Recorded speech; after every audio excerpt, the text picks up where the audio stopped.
Thank you, Mr. Toastmaster. Fellow Toastmasters and honored guests, who here wants to be the boss? Show of hands, who here wants to be the boss? Virginia talked about the boss who made her go out at 3 o'clock and say, get me some food. Do you want some Taco Bell? I'll get you some Taco Bell. Virginia, do you want some Taco Bell? Absolutely. I'm gonna go get you some Taco Bell because you're the boss, right? Everyone wants that. Everyone wants that. But the thing is, no one ever talks about what the boss has to do to get there. No one ever talks about the journey that the boss has to go through to get to that point. How he has to wake up at 3 a.m. to go through 20 emails before actually getting up and having his first cup of coffee. I know 6 a.m. sounds pretty rough, but 20 emails before 3 a.m., I think that's even rougher, right? I actually come from a different sphere of thinking where I don't want to be the boss for the sake of being at the very top, for having all the nice things. I actually come from the sphere of thinking where he who is first is last, and he who is last will be first. I come here with a servant's heart. I come here with the desire to add value to people. I was raised in a Christian home, at which point they taught me to add value, to serve, to help people. Today I'm going to be sharing from my journey what has worked, what hasn't worked, from the evaluation style that I like to use, which is good, better, and best. What did I do well? What can I improve on? And what is the best? And I'm going to mix in some stories just because that's who I am. That's who I naturally am. I speak story. Just in case you guys haven't noticed, as I am speaking, I love telling stories. So if you ever communicate with me, bring up a story and you'll have me right here with you.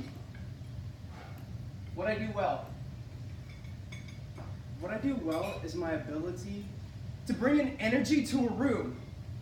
I have this natural gifting inside of me. I am up at 6 a.m. I don't need coffee to wake up. You see me going, moving, and just energizing. And this has served me very well within life. When I was in college 4 years ago, I found myself in an organization called Alpha Phi Omega, which was a leadership, friendship, and service-based organization where we would do community service in order to add value to our community and uplift our community. While I was in this organization, something would happen on Wednesdays, and no, it wasn't a 6 or 7 a.m. Toastmasters meeting. This was more in the PM where we would have meetings. And apart from Toastmasters, where we can drink coffee in the morning, and thank God for coffee, it was actually 6 o'clock at night where if we drank coffee, we wouldn't be able to sleep. So instead, they were eating pizza and hot dogs. And I miss those days, but I can't go back to those days. I cannot eat that stuff at 7 o'clock at night anymore.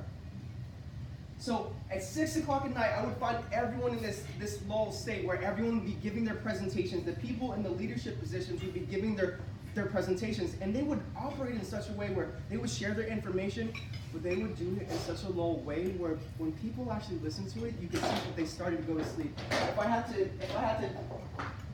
to dance it out, it would look like this. This was their presentation going like this. At which point it was my turn to present, and then you would see me erupt, right? It'd be like this at that point. And that energy it was the fire, right? It was the fire within that situation that actually, it's changed the dynamic of the situation and it engaged people. As I was doing my presentations, I would find myself with the information and I would do the presentation, but to engage the audience, I would actually ask quiz questions at the end. I would ask them certain questions, and here's the thing. Speaking to students, speaking to college students, it's easy. If you have some cake, if you have some candy, and you just say, if you can answer this question, I'll give you this candy, you're gonna see the whole room light up. I think it's a little bit different for you guys. I have a few candy bars in the bag, but we'll find out later. So something that I realized, if I engage the audience, then they're automatically gonna be jumped in. It's not gonna be me talking to you, but it's gonna be me speaking with you. And that was my first principle engagement / introduction to audience participation. The first chance that I got to practice that, and that served me very well. If you're having a conversation with the person, it's going to serve you a lot better than if you're having a conversation and speaking at the person. What I can do better. I have high energy. I love excitement. But when it comes to the very detail-oriented things, that is not my forte. I come to you guys with full transparency. I'm not detail-oriented. It is difficult for me to plan out many steps and actually execute on those many steps. A couple weeks ago, I was driving and I was in my car having a great time. I was enjoying the drive. Yeah, I was dancing in my car, just enjoying the drive. And I'm so grateful for Google Maps. Has anyone been using Google Maps and then they just miss their exit and it just like redirects you? A show of hands, anybody? Okay, I'm not the only one. I was driving, at which point I had a 7 o'clock meeting, and then I missed my exit. It turned into 7:10. I started dancing, saying, oh, it's gonna be okay, it's gonna be okay. I missed another exit. I ended up showing 15 minutes late, right? So during that time, if I was a little bit more oriented towards the GPS, instead of just, hi, I wanna dance, I'm a flamingo, I wanna fly, I wanna I love excitement, right? For those of you who heard my last speech about the animal assessment, if I was just a little bit more detail oriented in that moment, it would have come off a lot crisper. I would have arrived there on time, and it would have been a lot better. The principle there is to plan ahead. If you fail to plan, then you plan to fail. I'm putting that into practice in terms of putting guidelines, putting protection up in terms of, okay, I'm gonna plan ahead, and then as I'm going, I'll be able to bump off of the plan so that I can still stay in my lane instead of going, and this were a road, just going and then just crashing off course. But instead, I have these bumpers to protect me, to stay in my lane. I have leeway, but I can still protect myself. What I do best. What I do best is I'm open-minded. During this time, I've actually joined an organization called Breathe University, which is an organization of like-minded individuals who share information. Picture the Renaissance, but in this present day. And picture the Renaissance, except there aren't a bunch of diseases and courses trying to kick you and kill you. I'm pretty grateful for it. I'm grateful for the technology age, because the information, the ideas, it's out here. So within this organization, I thought I was actually adding value to this organization.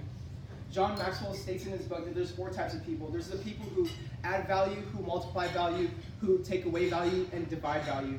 I thought I was adding value during that time. As I was speaking to people, I created a product which I released to the organization, and I thought I was adding value to them, because if I can educate them and empower them, our community gets better as a whole. But something that I found out was I was actually taking a product that was already created, and then it's as if I was watering it down. Picture somebody gave you a cup of coffee. Starbucks gives you a cup of coffee, and then they take that coffee and then they split it in half with 2 other coffees, and they add water into each one, and then they give it to you. At which point, a mentor within my organization, she had to have a conversation with me, and this is something that I used to have problems with, taking information and feedback that other people provide to me, because I used to just shut it down, because if someone's giving me feedback, it's not me, it's them. But keeping an open mind allows me to bring down my barrier so that that information can actually reach me, and I can actually start to develop, because I can't see myself the way that is true. My view of myself is sometimes skewed. So sometimes I need outside people to tell me, okay, take a step back, take a breath, and you need to see yourself in an honest manner. You need to see yourself in a different light. And I'm grateful for that, because 2 nights ago I had a conversation that actually changed my life. And I promise you, if I had this wall, if I had this closed off mind, that information would have never reached me, and we never would have had that great conversation that I honestly believe I will carry with for the rest of my life. Fellow Toastmasters and honored guests, having an open mind and having energy variety has served me very well in my leadership journey. With that being said, I'm far from a perfect leader. I have to be detail-oriented, which isn't easy for me, but I can admit it, and I can take intentional steps to fill in that gap within my life. I invite you all not to follow me, but to follow the person within you. To cultivate the person within you that is worth following, whether it's through Toastmasters International, whether it's through reading books, going to conferences. I invite you. Develop that leader inside of you that you follow. Mr. Toastmaster.